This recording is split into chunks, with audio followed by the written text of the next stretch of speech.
Hello, Packers fans, and welcome into PackersNews.com Facebook Live. I'm Kassidy Hill, joined by Pete Dougherty. We normally do these on Monday, Pete, but this is a unique situation. Packers are still technically on like a bye week, but felt the need to hop in here and kind of talk to fans because this is still a big week, or was a big weekend for the Packers. They now know who their opponent will be in the NFC Divisional round on Saturday. It will be the San Francisco 49ers on Saturday at 7:15. Pete, we were talking before we went live about last night's game between the 49ers and the Cowboys. Did you get a chance to watch that entire game? And if so, what did you kind of come away thinking about the 49ers? Yes, I did. I watched the whole game, and they're kind of peaking here at the end of the year, and they run the ball really well. Mm-hmm. Their quarterback is, he's pretty decent, but has a couple shaky plays a game. As we saw with that bad interception in the fourth quarter. But they're a dangerous team that matches up, fairly well with the Packers, except for that they're not good at cornerback. At cornerback or quarterback? Corner with a C. Okay, so you have to be careful with those because it is. They just they rush well. They've got a good pass rush, and they can get pressure with four, which helps a lot. But they're not strong at corner, and the teams that give the Rodgers the most trouble, they have the four-man rush, but they also have pretty solid, better corners than the 49ers have. Right, and speaking of that rush, let's go ahead and mention this before we're going to take some questions from fans. They are coming in hot and quick, so if you have any questions, go ahead and drop them in the chat. We'll get to them here in a minute. But speaking of the 49ers pass rush, both Nick Bosa, whoo, that gets confusing. Both Nick Bosa and Fred Warner were hurt during the game. Bosa, according to Kyle Shanahan, will enter concussion protocol. He could feasibly come back before Saturday. He landed on his neck weird, if you remember the play. And then Fred Warner tweeted today, he didn't say specifically that he would be back, but he seemed to heavily indicate he would be back on Saturday, or was going to at least do everything he could to get back for Saturday. I know that we don't get to watch a ton of 49ers. Sundays are sort of regulated to the game that we're covering. But from what you have seen, how much of a difference maker would it be for the Packers' point of view if Bosa and Warner were on the field versus not? Oh, it's huge. It's their two best guys on that side of the ball, and I don't know. Maybe they're two best players. I mean, Kittle, I guess, might be in there too, but Debo would like to have a word too. What's that? Oh, Debo Samuel, yeah, that's true. He's good. But they're blue chip players, and it would be a huge loss to lose either of them, let alone not have both of them. And how much of a difference would that make from the Packers' point of view as far as like this offensive line? I guess this is what I'm really getting at. This offensive line is getting a lot of guys back. Is it easy to necessarily just plug and play those guys back in there? Bakhtiari, Josh Myers, Lucas Patrick, who was elevated back off the COVID-19 list today. Of course, he's been playing a lot. If you do have Bosa and Warner on the field, do you trust David Bakhtiari to just throw him back out there for the first time in a year? I mean, he did have some snaps versus Detroit, but Detroit is not the 49ers front seven. Well, and then you wonder about, is Billy Turner? He might even be back this week. We don't know on that one. So he could be back at right tackle. And I would guess the 49ers would move Bosa around a little bit, see if one matchup is working better than the other. I don't know how Bakhtiari is going to play a full 60 minutes. He looked better than I would have guessed going into the Lions game. He looked better in that game than I would have guessed. But he only played 27 snaps. Playoff game, this week, if he played the full game, it would be, at least 60 probably. It could be closer to 70 depending on how things go. That's the question. How would he hold up against him, against Bosa? Not sure. Bakhtiari's a talented guy, but he's coming off a very 12-month plus injury where he was out, and that's a long time, and it was a serious injury too with the knee, so it affects his movement. Long story short, I don't know how he'll play. He did look better than I would have bet though against the Lions if that tells you anything. Exactly. I think I saw a breakdown, one of the stats and info breakdowns, and it was average time for the ball to get out of Aaron Rodgers' hand without Bakhtiari this year has been like 2.7 seconds, which is insane. With Bakhtiari versus Detroit, he was taking up to 7 seconds at times just because of how well that line was holding up. Let's jump into some questions here. There are a ton. This is, as you know, a rematch. This will be the second time the Packers and 49ers have played this year because the NFC North drew the NFC West this season. But this is now that I'm trying to think now, Pete, this is the third year in a row, or did they play the 49ers last year? They did not. But this will be the fourth game in the past 2 years, 3 years, depending on how you look at it.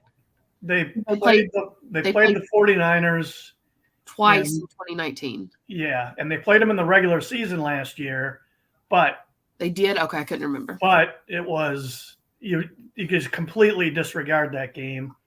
Mm-hmm. They played against the 49ers JVs. COVID, that was right, during the heart of COVID. They had a bunch of guys out with COVID.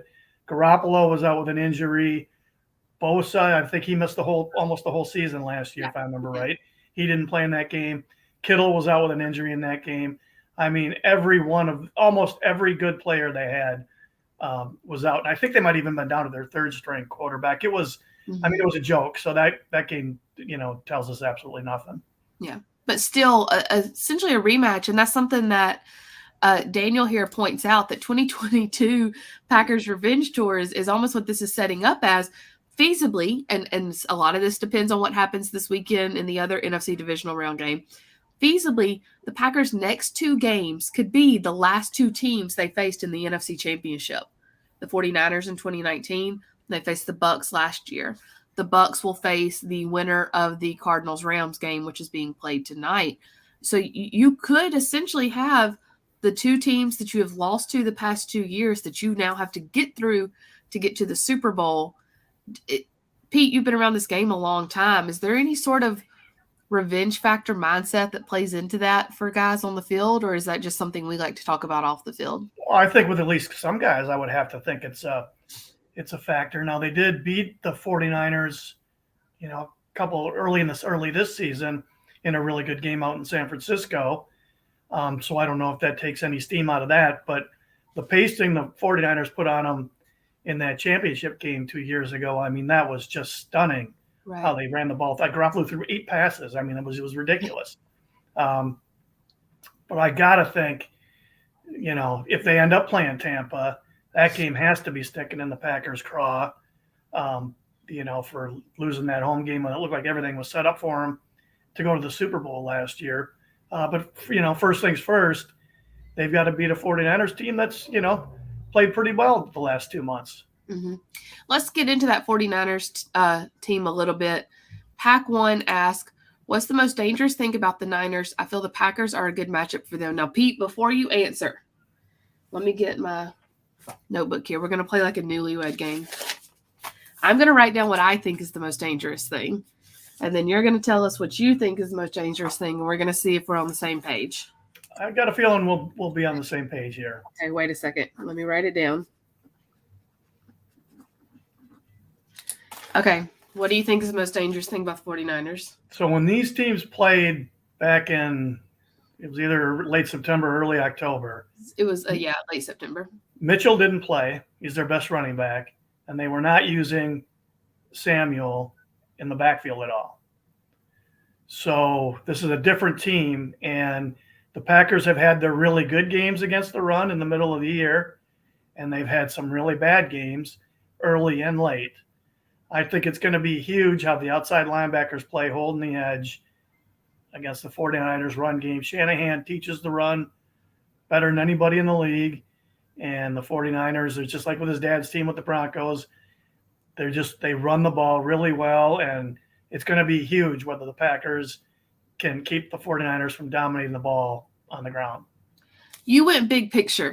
I just wrote down one word, Debo. Yeah, that'll be big. And he's a huge part of that.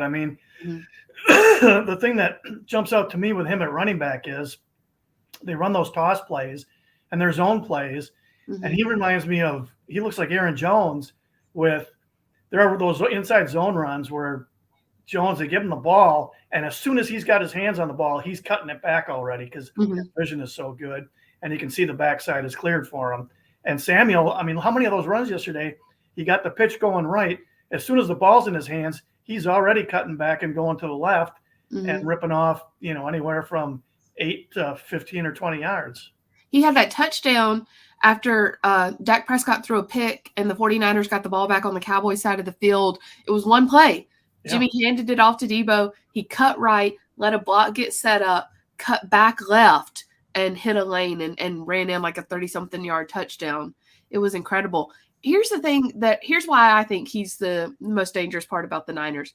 He's a positionless player. He's technically a wide receiver who's one of their best rushers. He's thrown a touchdown pass. He can do anything they absolutely need him to do. And when you give Kyle Shanahan a player like that, he's playing with house money, it feels like almost. And they know how to do that. They know what they do well and they know what they don't do well. And they know how to take advantage of the former and avoid the latter. Yeah, and I'd have to go back and I looked at his stats yesterday. And early in the year, like there were plays where they had him in the backfield against the Packers. If you look, that first game he might even have had a carry or two. I don't remember, but look, I looked at their game by game stats yesterday, and somewhere around halfway through the year, like he has become a guy that they use regularly, and they're getting the ball on runs 5 to 9 or 10 times a game. I don't know what it was yesterday, but it was at least that. And he's 220 pounds, so he's a huge receiver, and he's a fairly big running back too. He's a super talented guy who's playing for a coach who knows how to get the most out of him. Right. Their season changed when they started using Debo in different ways. Yeah. I mean, you look at the stats that he had when they played the Packers in September. Debo had – what was that? Sorry. Do you have Game Pass? I pulled up the stats and it was playing the game. When they played the Packers early in the season, Debo had let's see. He had 5 receptions for 52 yards, respectable, 2 carries for 0 yards rushing.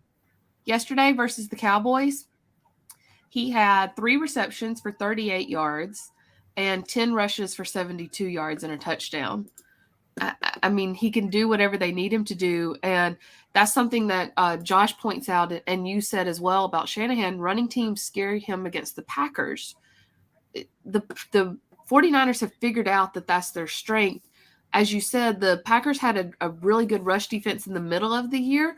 Do you think that their rush defense the past few weeks have just been a product of who they're playing and maybe not playing up to, or maybe playing down to their competition? Or is it a legitimate concern against this 49ers offense? Oh, it's definitely a legitimate concern.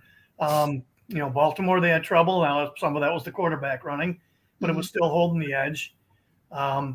They did a really good job against Dalvin Cook, had a huge advantage there because they were playing against a quarterback who couldn't play. The guy was no good, so that helped them a lot. They could really stack against the run. But it's got to be a huge concern. It's got to be a huge point of emphasis. I'm going to go back and watch that game, that Niners game from early in the year, because I don't remember if Samuel's runs were those from when was he lined up at running back, or were those jet sweeps? I don't remember. That's actually a good question, because I feel like earlier in the year they were using him more on jet sweeps, and I'm not exactly sure what they did against the Packers, but I remember seeing parts of their games, and that's how they were using him, was on jet sweeps, whereas now they're straight up lining him up in the backfield and handing the ball off. Yeah, and they should. I mean, he has the vision of a real running back. It's amazing. Mm-hmm. He does. And I'm sorry, I was getting to another question here and I lost it. There's so many good questions. There's tons. We're going to try to get to as many as possible. Let's see. Here we go. Oh, here it is. From Webb's Plumbing. And this is in relation to the rushing and I'm going to get there. He says we have to make sure that we get pressure on Jimmy G. Here's my alternative thought to that, and I want to hear your opinion, Pete. Jimmy G is not going to have the game put in his hands, at least not very often. He did against the Rams a couple of weeks ago. He pulled it out. He almost had it in his hands yesterday, and the Cowboys won it for him, essentially. Kyle Shanahan, we talked about the 49ers know what they do well and they know what they don't do well. Kyle Shanahan is not going to put a game on Jimmy G the way the Packers might on Aaron Rodgers. That's not to say he's a crap quarterback. He's just a different quarterback. He knows what he's supposed to do within that offense, almost be a manager. He's really good at making checks and calls at the lines to get them into the right protection because they know, again, what they do well, and that's taking advantage of the edges. They don't mind Jimmy G being a dink and dunk quarterback because that's getting the ball into their playmakers' hands. So is getting pressure on a guy that's going to get the ball out fast to someone else, is it that imperative in this game plan? I guess is the question here that I'm taking from Webb's Plumbing. Yeah, I mean, I guess that's always important, no matter who you're playing, is to get some pressure on the quarterback because that's how you get mistakes. I think the challenge for the Packers defense is to force the 49ers to put the game more on Garoppolo than they want to. Mm-hmm. I think that's what the Packers defense has to shoot for, is to keep them to get their share of 3rd and 8s instead mm-hmm. of 3rd and 2s. You know, it's not going to happen all the time, but you need a handful of those, and that's when you get your mistakes. Yeah. With that in mind, Steve asked, how do you think they're going to use Alexander, Douglas, Stokes, and Zadarius Smith?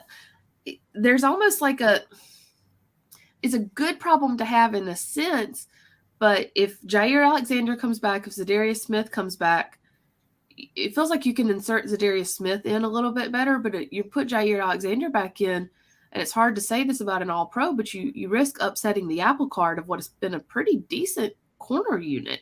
So, I mean, what do you think is the best way to use them, especially in relation to this 49ers team? Yeah, well, with how long they've been out, I could see Smith and Alexander actually being used in the same way, just on obvious passing downs, you know, when you're in dime. So Alexander could play – if they're worried about playing Alexander in the slot, because like in nickel, he'd be involved in the run defense and taking hits on that shoulder. If they're worried about that, well, you put him in slot in the dime, and that way you're not at all affecting Douglas or Stokes because they stay outside. You put him in slot in the dime, if it's 3rd and 8, 3rd and 10, they're not going to run the ball. So you don't have to worry about that part of it. You don't have to worry about him Alexander tackling in the run game. So I could see, and with how long he's been out too, I could see I'd probably bet the Packers will use him and Zadarius Smith in the dime. That would probably be, 15-ish snaps, for the game. Maybe they'd find a way to use Alexander more. I'm not sure about that, but my guess is that's how they'll play these guys in their first game back. If they decide to play Alexander more and play him in nickel, I don't know if they'd put him in the slot or if they'd move Douglas to the slot.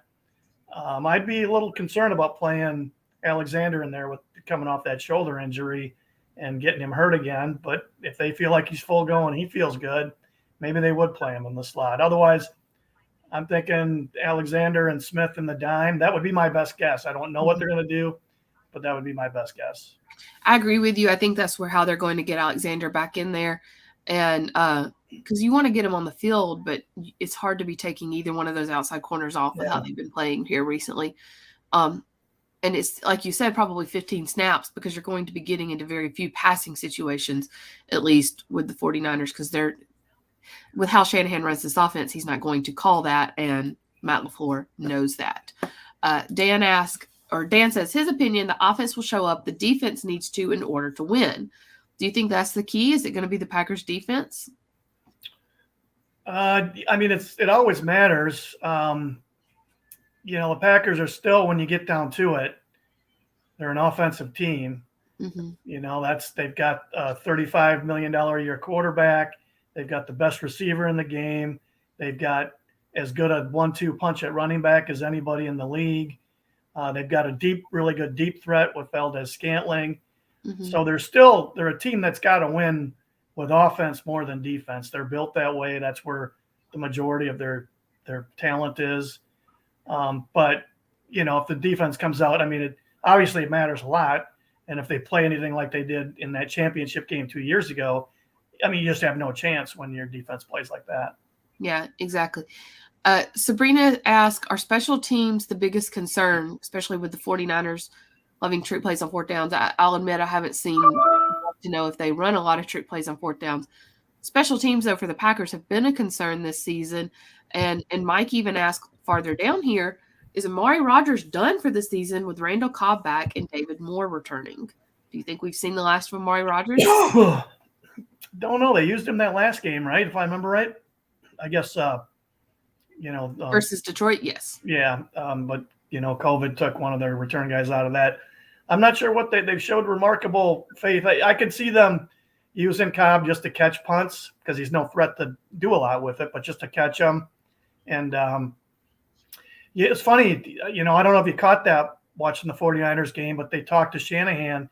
Obviously the Packers special teams are a huge problem, but like people who just follow the game nationally, not the other opponents, but fans or whoever, I don't think they know that because, for instance, I didn't know the 49ers special teams have been a huge problem this year, but the announcer said when in their pregame meeting with Shanahan, he basically told them, we're just looking for our special team. We're not looking to make plays on special teams. We're just looking to not lose the game on special teams. Mm-hmm. And that sounds a lot like what the approach should be for another team I know. Exactly.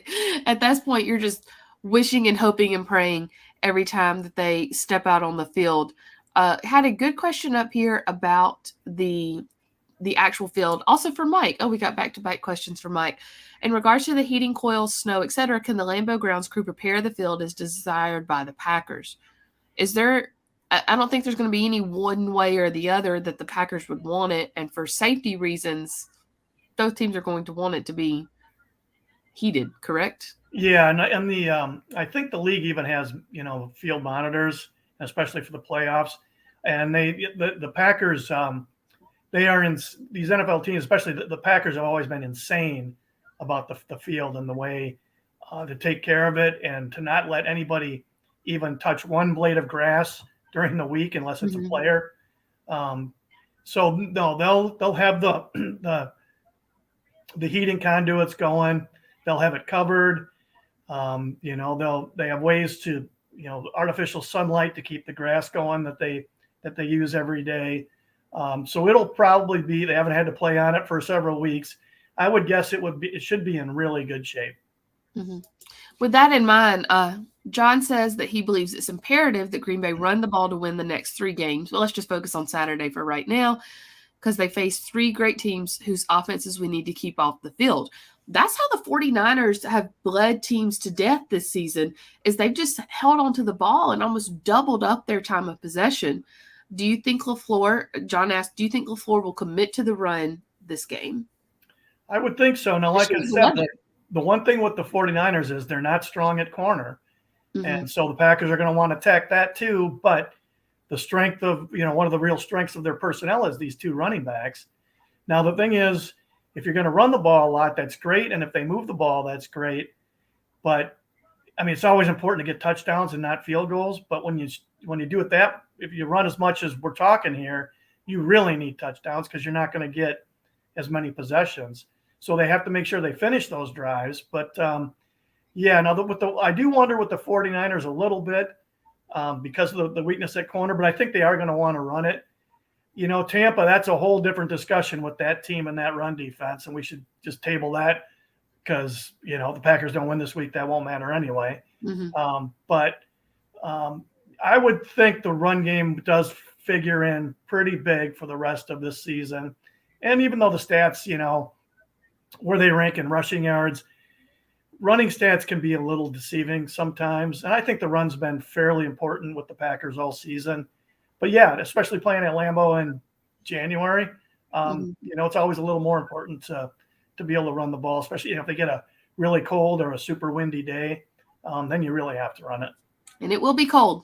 Yes. Although Saturday won't be as cold. I think we're floating around the 20-degree mark on Saturday. If this game had been on Sunday, we would be in single digits. Someone farther down said, those who will be in Green Bay, what's the weather going to be like? It's going to be cold. It's going to be cold. It's going to be cold enough that 20 degrees sounds warm. Sound about Yeah. right? And that forecast could be different by Saturday too. I mean, that's enough days where, those forecasts change. Yeah. Callum asked specifically, how do you stop Deebo Samuel? He said he also asked Aaron Nagler. Be interested to hear what Aaron had to say. I know we talked about what Deebo does for the 49ers, but what can the Packers do to actually stop him? How much do you really need to commit to keeping an eye on Deebo? Oh, a lot. You're going to want to double him as much as you can, but they've got a problem because George Kittle's really good too. Mm-hmm. So you kind of got just a little good. You got to pick your poison there a little bit. Now, when they line up Samuel in the backfield, you gotta hold your running lanes and not let him get those cutback runs. But I wonder if Shanahan is a wily guy, and right now when Samuel's in the backfield, so he's getting the ball. Well, one of these times he's going to run play action off that and try to hit Kittle or somebody downfield. So you can't overcommit to anything, or then you really might get gashed. You mentioned Shanahan being a wily guy. This doesn't have necessarily as much to do with Deebo, although they do use him in this way. I read a story earlier this year talking about the Shanahan coaching tree. And I think you and I maybe discussed this in the car one day, but we haven't here on Facebook Live, about Kyle Shanahan being a young coach at the time and his dad sending him to defensive meetings just to learn the other side of it. And that's when he was pretty young still. He was sitting in a defensive meeting and he realized, and this was still before motion became a huge part of NFL playbooks, he realized that if one guy in offense went on motion, like 4 defenders had to react. So if he sent 2 guys in motion, one guy then another, because you can have one in motion as the ball is snapped. But if you send one in motion, get him set, send another in motion, he knew he was having to cause the majority of the defense to flip. He went back, added motion to the majority of his playbook. And so that's, like you said, he's wily. He's going to be keeping their eyes moving. So it's going to be very, very disciplined football. I'm sure we will hear that from the Packers defensive coaches and players this week. With that in mind, Caesar asked, this is actually a really good question. What are some of the key differences in 2022-2021 season and the 2019 versus the Niners? So look at this matchup from that 2019 game, and then look at it for this Saturday. What are some of the key differences? The biggest difference that jumps out to me is the 19 Niners had DeForest Buckner as another. He was there. He and Bosa were, I think Bosa was really young in 19. I don't know. I don't think he was a rookie, but he was early in his career. Those were their 2 best guys. And I think they might have had 4 first-round picks starting on their D-line, and it was a dominant D-line. And they couldn't keep them all, so they traded Buckner to the Colts. And so that took a bite out of their – it's still a good defensive line. It's still a very good front 7, but it's not as dominant as it was that year when they got to the Super Bowl. And that's the reason why, is DeForest Buckner is a really good, really talented player. So that's the thing that jumps out most. I'm trying to think of. You also mentioned, sorry, I'm going to interrupt you. Sure. You also mentioned earlier the 49ers corners being an issue. Remember in 2019, they still had Richard Sherman. And I know that he was not necessarily the Richard Sherman of Seattle on the field in 2019, but what he did to get guys in position can still not be overstated as well. Yeah, and he was still, he was 3 years younger. So, he still would have had a little more quickness and speed. And I think he had a pretty solid year that year, if I remember right. And then the decline started kicking in. So they were a really, really good defense that season. And they're just not quite as good a team overall as they were that season. And, Garoppolo's playing with an injured thumb. I'm sure that affects him some. He says it affected him on that interception they threw. But, especially, and they might have been, I can't remember who their other corner was too. So I think they were better at corner, and they were definitely having to trade Buckner took a bite out of their defense for sure. It's convenient to have the thumb excuse when you throw an interception, but it was fine on any other throw. Yeah. Rebecca asked, if D-Bach plays, will the Packers stick with the quick passing game? I would think it's worked up to now. I would think maybe that changes as the game goes on and you get a feel for how Bakhtiari's playing, especially if he's matched up against Bosa. Mm. But I would think at least early, the quick passing game would be big. I mean, you don't want to sack early. You don't want to strip sack. You don't want to have to be throwing the ball away and wasting a down early and going 3 and out early in the game. So that would be my guess, is that they would stick with it at least maybe on their initial script and then adjust from there depending on how Bakhtiari is playing. Yeah. Tons more questions in here still about stopping Debo. We did sort of address that. So I don't want you to think if I'm ignoring your question if you asked about stopping Debo. I do recommend going back and sort of watching previous parts of this Facebook Live, because that is a huge, huge focus. But we do want to kind of give some attention to other things as well before we move on. And then let's see. Yeah, here's a good one. This is what I was looking for from Kenny. Put Stokes on Debo and Douglas on Ayuk. We focus so much on Debo and Kittle, we forget about Ayuk, who is a good downfield threat. Can you trust Rasul Douglas in that situation? This will be his first playoff game. Is there anything that would worry you about that matchup, or do you think that's the right matchup? I don't think they've done that at all this season, matching up. I think they've just gone with whatever side the guy lines up on. That's the guy who covers them. So I kind of have trouble seeing them doing it. I'm not saying they won't, because maybe they will, and it would be a change up and maybe something the 49ers wouldn't be expecting. But I'd be a little surprised if they actually did, pick up a guy to match up with a specific receiver, no matter where he lines up. I just think you need to, double Samuel a decent amount. That'll be a big part of it. And Packers play a fair amount of zone too. They play more zone than man. Right. That's a very good point. Steve asked, how much does having Randall Cobb back help? I'm assuming he meant to add the word help there, so I'm adding it for him. How much does having Randall Cobb back help? I don't know. I can't say I think it's going to make much of a difference. Lazard has really blossomed here at the end of the year with the more snaps that he's been getting. I would be really leery of taking away snaps from him to get Cobb out there if I'm the Packers with how Lazard is playing. Just a younger, bigger target. Now, I mean, sure, Cobb could go out there and he can make a huge play, or Rodgers really trusts him. Maybe he converts some big third downs because, Rodgers really trusts him. But, I'm a little skeptical that having Cobb back is going to really make that much difference. And then someone did ask just now, Marty asked, what is Bosa's status for the game? Kyle Shanahan is currently talking. So I'm going to try to figure out what that is, and then I will come back and let you know in just a second here. In the meantime, let's jump to Rebecca's question, and this sort of builds well off of Cobb and Lazard. If the 49ers double Adams, who needs to show up? Can you trust Lazard to be your big guy versus this team? I mean, as you said, 49ers corners can be suspect.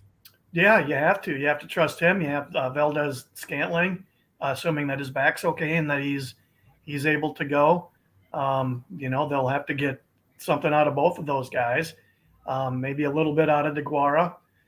This is where not having Tunyon really hurts because he was a weapon in the passing game. I mean, he wasn't an all-pro or anything, but he was a good receiving tight end. And this is where not having him hurts. And even I'm sure they have to double Adams a lot, don't they? I mean, they'd be insane not to. Right. But the Packers still find ways to get him the ball. You got to assume they're going to try to target him 10 to 15 times like they always do. And they just move him around, line him up in the slot. Maybe they'll put him in the backfield too, not to run the ball like Samuel, but to run some of those routes from the backfield where, it's a little harder then for the defense to identify how to cover him. It sounds like Shanahan offered an update on Fred Warner, but has not offered an update on Bosa yet. As far as Fred Warner, he said he has a low ankle sprain and has a chance to practice Tuesday, which would be tomorrow. So seems to indicate that, yeah, as Fred Warner said earlier today, he plans on playing on Saturday. Still waiting word on Joey Bosa or Nick Bosa. Sorry. Woo, I got to stop doing that. We'll let you know as we hear. We're going to take a couple final questions here, and then before we move on and let Pete get back to his day. Which team? Oh, here we go. This is the one I was looking for. Jacques asked, which team has more to worry about than the other? What do the Niners need to worry about with the Packers? That's a good question because we've been looking at it from the point of view of what do the Packers need to worry about with the Niners. Let's flip it around. What do the Niners need to worry about? Aaron Rodgers. I think that's a big headache. Mm-hmm. Getting to him, trying to pressure him without, you blitz him. Then he could read defenses. He gets the ball out fast. You're really exposing those corners. Devontae Adams is a huge headache for any team they play. And that running game, those are two good running backs. You have to honor the run no matter which one of them is on the field. The previous couple of years, if Jones wasn't on the field, the threat just wasn't as great. And now with, Dillon being a regular part of the offense, the threat is just as great. So the Packers give defenses a lot to worry about. Yeah. And I put Rebecca's question up on the screen because you sort of answered it. So I wanted to point it out as well. Do you expect Jones and Dillon on the field at the same time with Jones splitting out on occasion? Like I said, there's so many good questions and I hate we're not going to be able to get to them all, but this will be one of many Facebook Lives we do this week. Actually have been able to set up and talk to a friend of mine who covers the 49ers. She's going to join us on Wednesday. So come back for that. So if you have any questions that we missed, make sure to stay tuned. I'm going to take one final question here though, because it's one that might get asked a couple of times this week. It was from Justin. If the Packers lose in the divisional round, if they lose on Saturday, is it Aaron Rodgers' last game at Lambeau Field? I do not know the answer to that, but it's a really interesting and important question, and it very possibly could. These things cut both ways, but, like, for instance, if they win the Super Bowl, I've talked to people who think it would make it easier to move on from Rodgers, and some who think, well, he's going to want to stay and try to do it again. If they lose in the divisional round, I could see it being a thing where both sides just say, this just ain't happening. And if you really don't want to be here that badly, then this would be a good time to make a trade and get what they could for him. Or they might, I don't know if they would see the game as an aberration and think that, as long as they can, even with the cap problems, they'd still have a pretty good team next year with Rodgers, a very good team.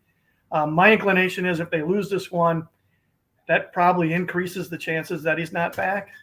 But it's all, so much of it depends on what Aaron Rodgers wants and how badly he either wants back or wants out. Mm-hmm. I tend to agree. I think if they make the Super Bowl, win or lose, if they make the Super Bowl, he comes back. Because either they've won it and shown that he can work with this front office and help put together a roster that Aaron Rodgers feels he can win with, and he sees Tom Brady continuing to do it well into his mid-40s and wants to try again. If they make it and lose it, leaves just enough hunger to want to come back and try to do it again. But again, proving he can work with this front office and this roster. But again, we're not the one making those decisions for him. We'll have to wait and see what he has to say. One last update from Kyle Shanahan. Nick Bosa seems to be in a pretty good spot right now, but Shanahan says he is not the one who makes the judgments when a player is in concussion protocol. That will come down to the doctors. Packers got Lucas Patrick back today, so they're doing good health-wise as well. They're getting healthy at the right time. Pete, have you ever covered a team that's healthier in January than they were in October? Yes, in 2014. That was a team that almost went all the way too, wasn't it? When they lined up for that Seattle game, they had all 53 players on their roster were available. That's incredible. Yeah. Now they had guys on IR, but that season was similar that way as this one is. The only question I have, which people have alluded to, with some of their questions is, did these guys make it back in time where they're actually going to play good football? Right. Yeah, that's a good point. Being available and being ready are two different things. So Mike tells us that Aaron Rodgers' relationship status is up in the air. That may be another Facebook Live. Pete, I'll give you $100 if you ask Aaron Rodgers if he and Shailene Woodley broke up. It would take a lot more than that. We're going to have TMZ on the call here soon. I'm sure of it. Like I said, this is the first of many Facebook Lives we will be doing with you this week. It is an exciting week. First round of playoffs for the Packers, second round for the NFL, and another rematch. It seems like they're, at this point, any game they can play between the Super Bowl would be a rematch, and could end up being a rematch as well with Kansas City from not only this season, but a rematch of Super Bowl I in Los Angeles. Wouldn't that be exciting? Stories would just write themselves. Were you at that Super Bowl, Pete? I'm just kidding. No, I was 5 years old though. I know, I was joking with you. Anyways, I was actually on the planet though. You know, that was a long time ago. You were technically alive for Super Bowl I. Like I said, we will be there for you to cover it all as the Packers get ready to take on the 49ers on Saturday night in the true frozen tundra, no matter what the Buffalo Bills graphics say. Thanks so much for joining us, Pete. Thanks, everyone, for your questions. Stay tuned to PackerNews.com for full coverage for the NFC Divisional Round.